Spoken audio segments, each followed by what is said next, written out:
رب اشرح لي صدري ويسر لي امري واحلل عقدة من لساني يفقهوا قولي. கணியத்திற்குரிய எல்லாம் வல்ல அல்லாஹ்வின் நல்லடியார்களே,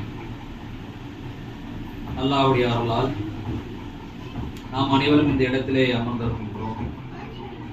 இந்த இரண்டாவது நாளாக நேற்றைய தினம் ரமலான் மாதத்தினுடைய கடமையை குறித்தும் அல்லாஹ் நம்மிடத்தில் என்ன எதிர்பார்க்கிறான் என்பதை குறித்தும் ரமலானுடைய நோக்கத்தை குறித்தும் பார்த்திருந்தோம். அதனுடைய தொடர்ச்சியாக இந்த ரமலான் மாதத்தில் நன்மையான காரியங்களில் ஈடுபட வேண்டும் என்பதையும் பார்த்திருந்தோம். அந்த அடிப்படையிலே இன்றைய தினம் சில நபி தோழர்கள் நபிகள் நாயகம் ஸல்லல்லாஹு அலைஹி வஸல்லம் உருவாக்கிய அந்த சமுதாயத்தார்கள், அந்த சஹாபாக்கள் குறித்து ஒரு சில முக்கியமான செய்திகளை நம்ம பார்த்திருக்கிறோம். அவங்க எந்த அளவுக்கு மார்க்கத்திற்கு முக்கியத்துவத்தை கொடுத்தார்கள், நற்காரியத்திற்கு தாமதப்படுத்தாமல் எந்த அளவுக்கு விரைந்தார்கள் என்பதை குறித்து சில செய்திகளை நம்ம இன்னைக்கு பார்க்கிறோம். அல்லாஹ் தன் திருமறை குர்ஆன்ல சொல்கின்றான், லிகுல்லி விஜஹத்துன், ஒவ்வொரு நபருக்கும் சில முன்னோக்கும் இலக்கு இருக்கிறது. உருவம் வல்லியகா, அவர்கள் அதை நோக்கி விரைந்து ஓடிக்கொண்டிருக்கிறார்கள், தயாரிப்புகளை செய்து கொண்டிருக்கிறார்கள். ஃபஸ்தபிகுல் ஹைராத், நீங்கள் நன்மைக்கு முந்திக் கொள்ளுங்கள். நல்லா யோசிச்சு பாருங்க, துனியாவில் இருக்கக்கூடிய எல்லா மக்களும் ஒவ்வொரு திசையை நோக்கி பயணித்துக் கொண்டே இருக்கிறார்கள். எங்கப்பா போறேன்னு அவருக்கும் ஒரு இலக்கு இருக்கும். நீ என்னப்பா செய்யற, அவருக்கு என்ற ஒரு இலக்கு இருக்கும். படிக்கிற புள்ளையில இருந்து எல்லா வேலை செய்யக்கூடிய எல்லா நபருக்கும் மௌத்தா போகக்கூடிய அந்த கடைசி நொடி வரைக்கும் எல்லா இடத்திலும் ஒரு இலக்கு ஒண்ணு இருக்கும். அதை நோக்கி பயணித்துக் கொண்டிருப்பார்கள், அதனுடைய தயாரிப்புகளை செய்து கொண்டிருப்பார்கள். இஸ்லாமிய மார்க்கம் இஸ்லாமியர்களுக்கு என்ன சொல்லுகிறது என்றால், எல்லாருக்கும் எல்லா இலக்கு இருக்கு, உனக்கு என்ன இலக்கு, மறுமைதான் இலக்கு, நீ நன்மைக்கு முந்திக்கோள் என்ற ஒரு பாடத்தை கற்றுத் தருகிறது. இந்த பாடத்தை, இந்த வசனத்தை தெளிவாக புரிந்து கொண்ட நபித்தோழர்கள் அவருடைய வாழ்க்கையை நீங்கள் பார்த்தீர்களானால் நன்மைக்கு காலம் தாழ்த்த மாட்டார்கள், அந்த லேட்டே பண்ண மாட்டாங்க. ஒரு விஷயம் அவங்களுக்கு நன்மை என்று காட்டப்பட்டால் அதை நோக்கி விரைந்து செய்யக்கூடியவர்களாக அந்த நபித்தோழர்கள் இருந்தார்கள். உதாரணத்திற்கு உக்காஷா என்ற ஒரு நபித்தோழர், நபிகள் நாயகம் ஸல்லல்லாஹு அலைஹி வஸல்லம் இது போன்ற ஒரு சபையில் அமர்ந்திருக்கிற பொழுது நபிகள் நாயகம் ஸல்லல்லாஹு அலைஹி வஸல்லம் மறுமை நாளுடைய நிகழ்வை குறித்து பேசிக் கொண்டிருந்தார். மறுமை நாள்லாம் என்ன, கியாமத் நாள்லாம் என்ன, சொர்க்கவாசியோட நிலை என்ன என்பதை பற்றி எல்லாம் பேசிக் கொண்டிருக்கிற போது நபிகள் நாயகம் ஸல்லல்லாஹு அலைஹி வஸல்லம் ஒரு செய்தியை பதிவு பண்றாங்க. என்னுடைய சமுதாயத்துல 70,000 நபர்கள் கேள்வி கணக்கில்லாமல் சொர்க்கத்திற்குள் நுழைந்து விடுவார்கள் என்ற ஒரு செய்தி சொல்லப்பட்டுச்சு. சொன்ன உடனே அங்க இருக்கிற ஒரு நபித்தோழர் என்ன பண்றாருன்னா, உடனே அல்லாஹ்வின் தூதரே, அனயா ரசூலுல்லாஹ் ஃபீக்கும், அந்த 70,000 கூட்டத்தார் சொன்னீங்களே, அது 70,000 கூட்டத்துல நான் இருக்கிறேனா அப்படின்னு கேட்கிறாரு.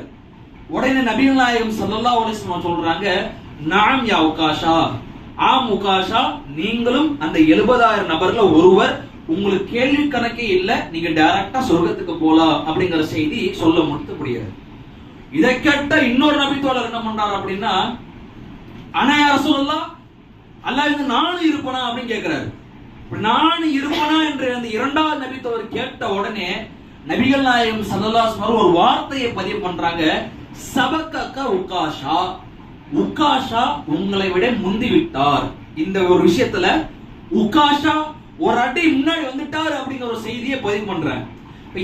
என்ன புரியுது அப்படின்னா, ஒரு கால் இந்த செய்தியை சொல்லும் போது உகாஷா என்ற நபித்தோழர் அல்லாமல் இரண்டாவது ஒரு நபித்தோழர் கேள்வி கேட்டார் பாத்தீங்களா, அவர் முந்தி இருந்தார் அப்படின்னா ரசூலுல்லாஹ் அந்த நபருக்கு அந்த நற்செய்தியை சொல்லியிருப்பார்.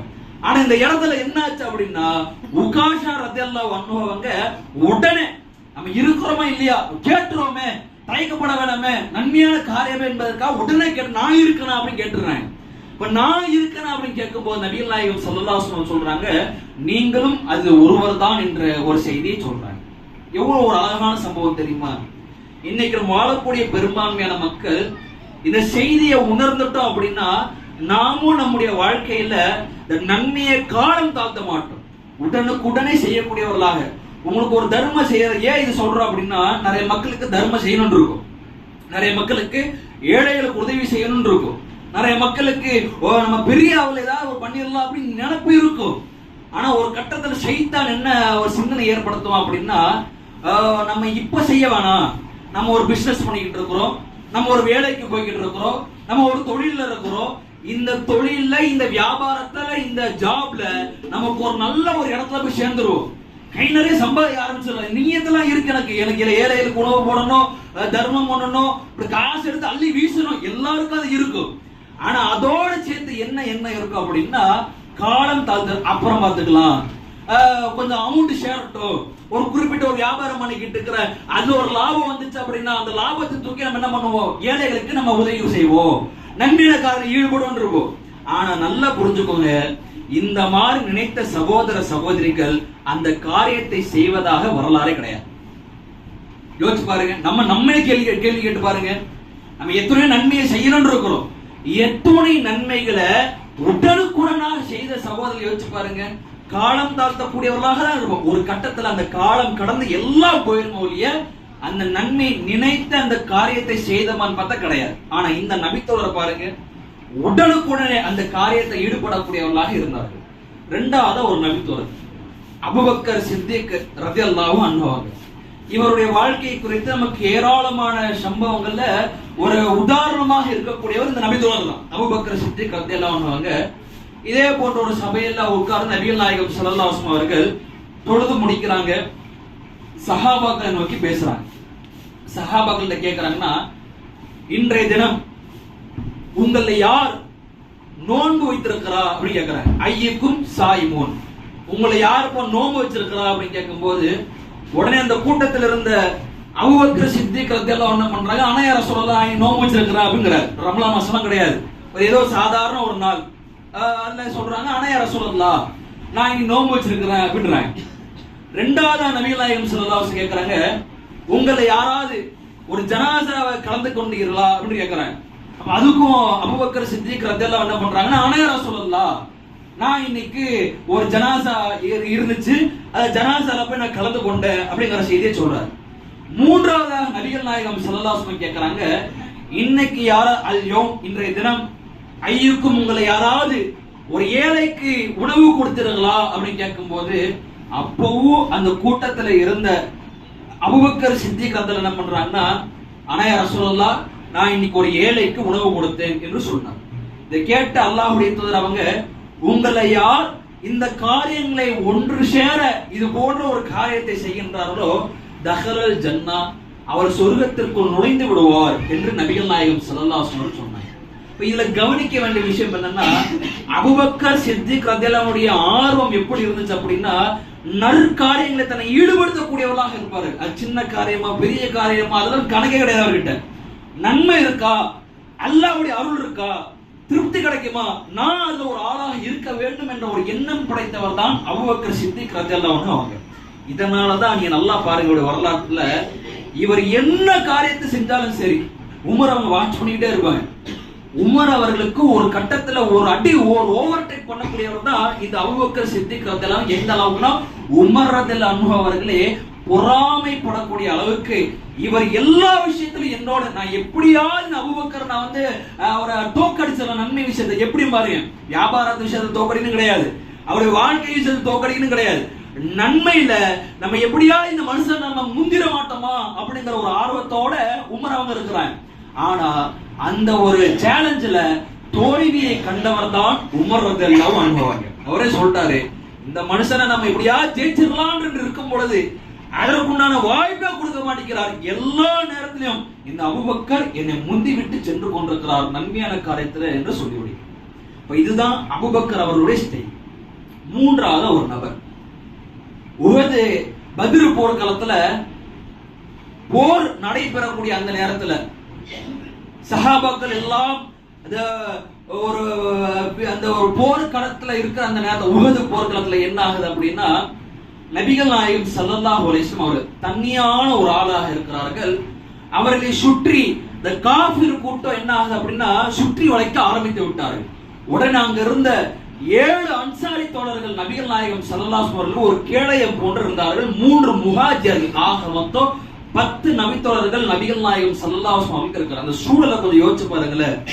எதிரிகள்லாம் ஒன்று கூடிட்டான், நபிகள் நாயகம் சுற்றி ஒரு 10 நபித்தோழர்கள் உயிர் போவதற்கு எல்லா வழியும் இருக்கக்கூடிய அந்த நேரத்தில் நபிகள் நாயகம் ஸல்லல்லாஹு அலைஹி வஸல்லம் வார்த்தை சொல்கின்றார்கள், யார் அல்லாஹ்வையும் இத்தூதரையும் நேசிக்கின்றார்களோ அவர்கள் இந்த போர்க்களத்தில் கொலை செய்யப்பட்டார், ரஃபீகி ஃபில் ஆலா, உயர்ந்த நபர்களோடு அவர்கள் எழுப்பப்படுவார்கள் என்ற இந்த ஒரு செய்தி சொன்ன மாத்திரத்துல அங்கிருந்த அன்சாரி தோழர் என்ன பண்றாருன்னா, சொர்க்கம் கிடைக்குமா, அல்லாஹ்வுடைய தூதரோடு இருக்கக்கூடிய வாய்ப்பு கிடைக்குமா, உயர்ந்த ஒரு இடத்துல நம்ம இருப்போமா என்ற அந்த எண்ணத்துல என்ன பண்றாரு, நேரா அந்த போர்க்களத்துல எதிரிகளை சந்திக்கின்றார்.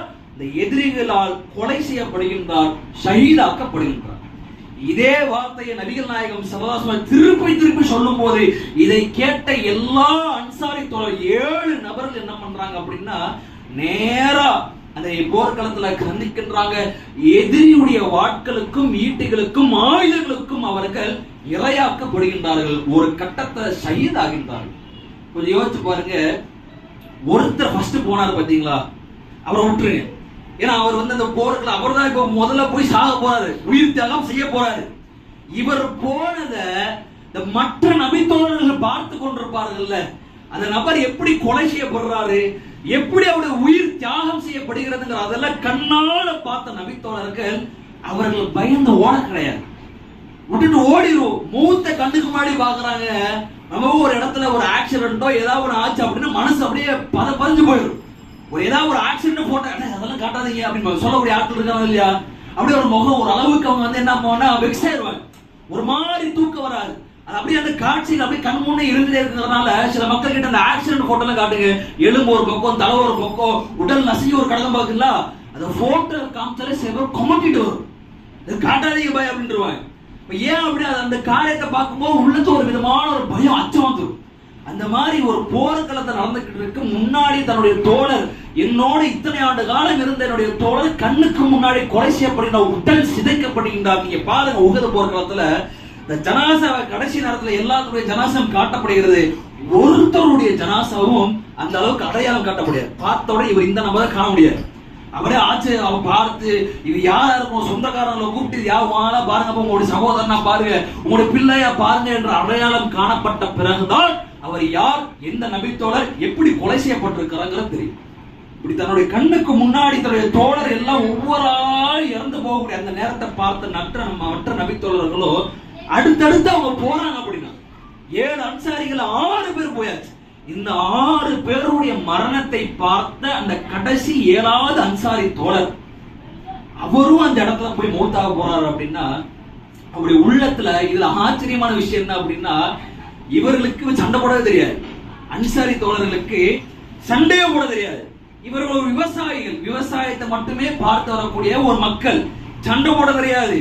சண்டை போட தெரியாத அந்த மக்கள் அந்த போர்க்களத்துல களம் இறங்கி அல்லாஹ்வுடைய தூதர் சொன்ன ஒரே வார்த்தைக்காக அந்த நன்மையான காரியத்தை ஈடுபடக்கூடியவர்களாக அவர்கள் இருந்தார்களா இல்லையா, அந்த நற்காரியங்கள் தான் அவர்களை ஒரு சிறந்த இடத்துல அவர்கள் அமர்ச்சி. எனவே இதுதான் நமக்கு படிப்பினை. எப்படி உக்காஷங்கர் நபித்தோழர் நன்மைக்கு முந்தினாரோ, அபூபக்கர் சித்திக் ரலியல்லாஹு அன்ஹு அந்த நன்மைகளுக்கு முந்தினாரோ, அவருடைய நற்காரியத்தை பார்த்து உமர் அவர்கள் பொறாமைப்பட்டார்களோ, இந்த நபித்தோழர்கள் உஹது களத்தில் 7 அன்சாரிகள் அவர்கள் கொலை செய்யப்பட்டார்கள். இந்த ஒரு பண்புக்காக தான் அல்லாஹ் ரப்பல் ஆலமீன் இந்த சாராரை பற்றி அல்லாஹ் குர்ஆன்ல பேசுறான். அல்லாஹ் என்ன பேசுறான் அப்படின்னா, தனக்கே அவர்கள் உலவுக்கான பிஹிம் ஹசாசான்றாங்க. உலவுக்கான பிஹிம் ஹசாசா அப்படின்னா தங்களுக்கே சிரமம் இருக்கிற பொழுது, அவர்கள் தங்களுக்கே ஒரு இடையூறு இருக்கிற நேரத்தில் அவங்களோட வாழ்க்கை வசதிலாம் கிடையாது. ஆனா அந்த நேரத்திலும் இவர்கள் மற்றவர்களுக்காக வாழ்கின்றார்கள். ஒரு கஞ்சத்தனம் இல்லாமல் இந்த மக்கள் ஒரு மிகப்பெரிய ஒரு உதவியாளர்களாக இருக்கிறார்கள் என்று இவருடைய இந்த பண்பை குறித்து அல்லாஹ் ரப்பல் ஆலமீன் திருமறை குர்ஆன்ல பதிவு செய்கிறான் என்று சொன்னால், போர் செய்ய தெரியாத இந்த நபர்கள், கத்திய ஒழுங்க பிடிக்க தெரியாத அந்த நபர்கள், அவர்கள் அந்த போர்க்களத்தில் இறங்கி களமிறங்கினர் என்று சொன்னால் மறுமையில சொர்க்கத்தை தவிர வேறு எந்த ஒரு இலக்கும் அவருக்கு இருந்தது கிடையாது. அந்த நன்மையான காரியத்தை முந்தினார்களா இல்லையா? எனவே நாம் வாழக்கூடிய காலகட்டத்துல உங்களுக்கு சொல்லக்கூடிய ஒரு பிரதான மெசேஜ் என்ன அப்படின்னா, எந்த ஒரு நன்மையான காரியத்தையும் சீப்பா பார்த்து யாரும் பார்க்க மாட்டோம். ஆனா ஒரு சீப்பா பார்க்க கூடாது. என்னன்னா, ஒரு பள்ளியில ஒரு உதாரணம் சொல்றதா இருந்தா, ஒரு பள்ளிக்கு நீங்க வரீங்க, ஒரு பேப்பர் குப்பை கிடக்குது, ஏதாவது ஒரு குப்பை கிடக்குது, அந்த குப்பையை எடுத்து நீங்கள் அப்புறப்படுத்தினர்கள் என்று சொன்னால் அந்த காரியம் உங்களை நாளை மறுமையில் சொர்க்கத்திற்கு கொண்டு போய் சேர்க்கும். அல்லாஹ்வுடைய தூதர் அவர்கள் சொன்ன ஒரு செய்தி. அப்ப இது போன்ற ஒரு அற்பமான காரியத்தை கூட நாம தவிர்த்து விடாமல் எல்லாத்திலும் ஈடுபடக்கூடியவர்களாக இருக்க வேண்டும். குறிப்பாக இந்த ரமலான் மாதத்துடைய நன்மைங்கிறது சாதாரண நன்மை கிடையாது. பல மடங்கு கூலியிலே பெற்று தரக்கூடிய இந்த காலத்துல அதை நம்ம பழக்கப்படுத்திக் கொண்டோம் என்று சொன்னால் நாளை மறுமையில் வெற்றி பெறக்கூடியவர்களாக இருப்போம் இன்ஷா அல்லாஹ். நாளைய தினம் நாம் அறியாத சில நபித்தோழருடைய பெயரை குறித்து, அவருடைய வாழ்க்கை வரலாற்றுகளை குறித்து சில நம்ம பார்க்க ஆரம்பிக்கிறோம். அதற்கு முன்னாடி உதாரணத்துக்கு உங்ககிட்டே நம்ம கேட்கிறோமே, உங்களுக்கு தெரிஞ்ச சில நபித்தோழருடைய பேர் சொல்லுங்க பார்ப்போம். இங்க இருக்கக்கூடிய சகோதரர்கள் எந்த பேர் இருந்தாலும், நபித்தோழர் எந்த பேர் இருந்தாலும் தெரியும், சொன்னாங்க சொல்லுங்க பார்ப்போம். நீங்க சொன்னீங்கன்னா ஓகேன்றவன், சொல்லல அப்படின்னா நானே பாயிண்ட் அவுட் பண்ணி கேட்பேன். யாரு முதலாளி? யாரு?